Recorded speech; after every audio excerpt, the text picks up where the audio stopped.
This is Optimal Finance Daily, episode 844. In real estate, money is made on the purchase, not on the sale. Part 1, by Sam of FinancialSamurai.com. And I am Dan, the guy who reads to you from some of the best blogs on personal finance, and actually business as well. You can hear me narrate articles all about management, entrepreneurship, freelancing, productivity, creativity, marketing, social media, and so much more over on the podcast Optimal Business Daily, which you can find wherever you're hearing this, in Apple Podcasts, Spotify, Pandora, or wherever you get your podcast content. And before we get to our post for today, hiring used to be pretty hard. Multiple job sites, stacks of resumes, a confusing review process. But today, hiring can be easy with ZipRecruiter, where 4 out of 5 employees who post a job get a quality candidate through the site within the first day. And now my listeners can try it for free at ziprecruiter.com/OFD. ZipRecruiter, the smartest way to hire. Now let's get right to our post as we optimize your life. In real estate, money is made on the purchase, not on the sale. Part 1, by Sam of FinancialSamurai.com. Soon after sharing my ill-timed purchase on a Lake Tahoe vacation property, an interesting thing happened. A nearby house on the same side of my street sold for $1.56 million. The house is the same style as mine with a similar floor plan, but it has a 20% smaller lot and slightly inferior views due to a couple of trees blocking the ocean. The neighboring house was in mediocre shape, just like my house was when I purchased it for $1.23 million in early 2014. Basic math shows an approximate 27% appreciation in 2.3 years, or a 134% cash-on-cash return based on a 20% down payment. In retrospect, parlaying an expired 4% yielding CD into San Francisco real estate was a good move so far. Let's see how much the market corrects this time around. I invited the selling agents, Nancy and Bob, over after the sale to get the skinny on the market and provide an assessment of my home.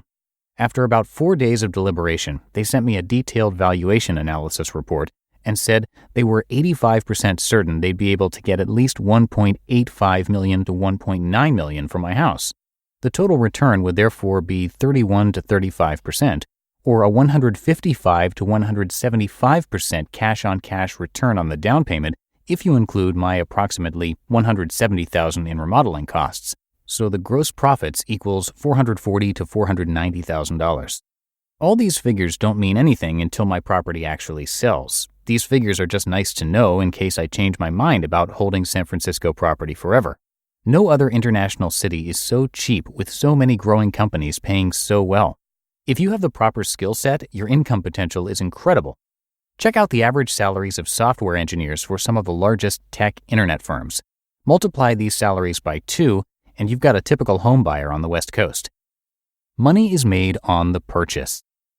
Here's where things got interesting. Nancy and Bob mentioned that they were the realtors who represented the only other competing buyer on my house back in 2014.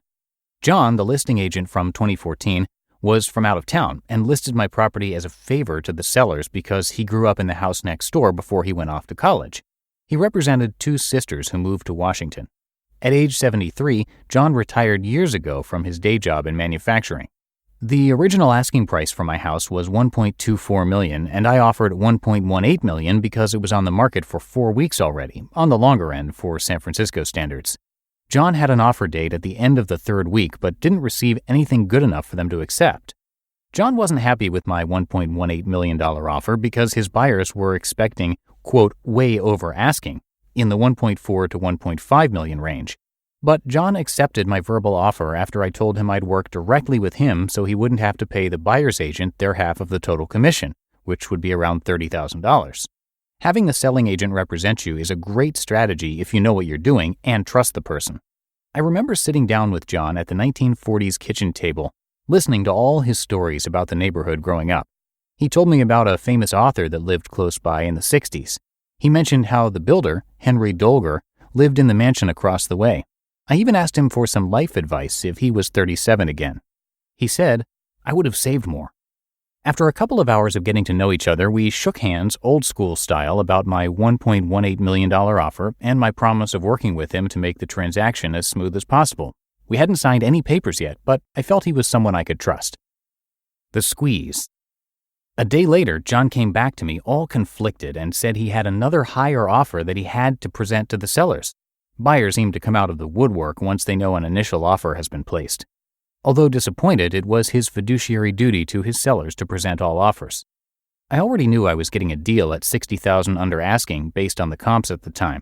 He was a retired agent who poorly marketed the property. He had 0 pictures on the MLS and a broken for sale sign in the window. He didn't know how to leverage the internet, which was why the property was so undermarketed. I just happened to be driving around the neighborhood looking for ocean view homes when I saw that broken for sale sign. After a long walk in the park, I called John and begrudgingly raised my offer price by $50,000 to $1.23 million. I told him this was my best and final offer. I reminded him of our handshake agreement as well. Once he heard the news, he told me he would ignore the other buyer no matter what they countered. Until now, I always wondered whether John was a grandmaster negotiator who bullshitted me into raising my offer price with a fake, "I've got another higher offer" move.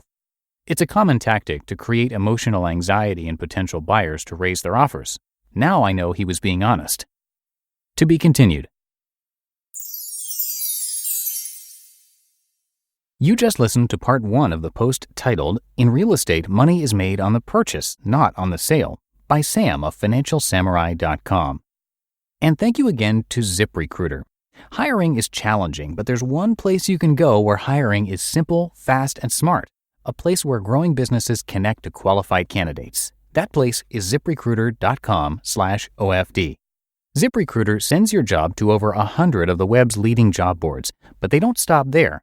With their powerful matching technology, ZipRecruiter scans thousands of resumes to find people with the right experience and invite them to apply to your job.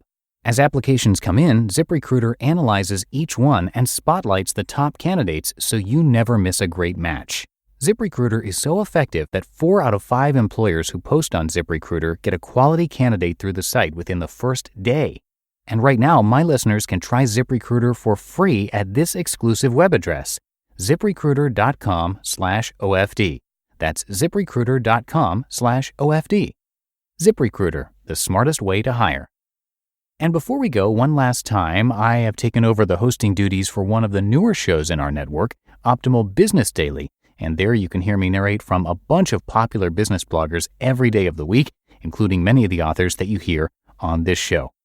And that's going to do it for today's episode of Optimal Finance Daily. Have a great rest of your day, and I'm going to see you right back here tomorrow in the Friday show. That's where we will finish up this post from Sam and where your optimal life awaits.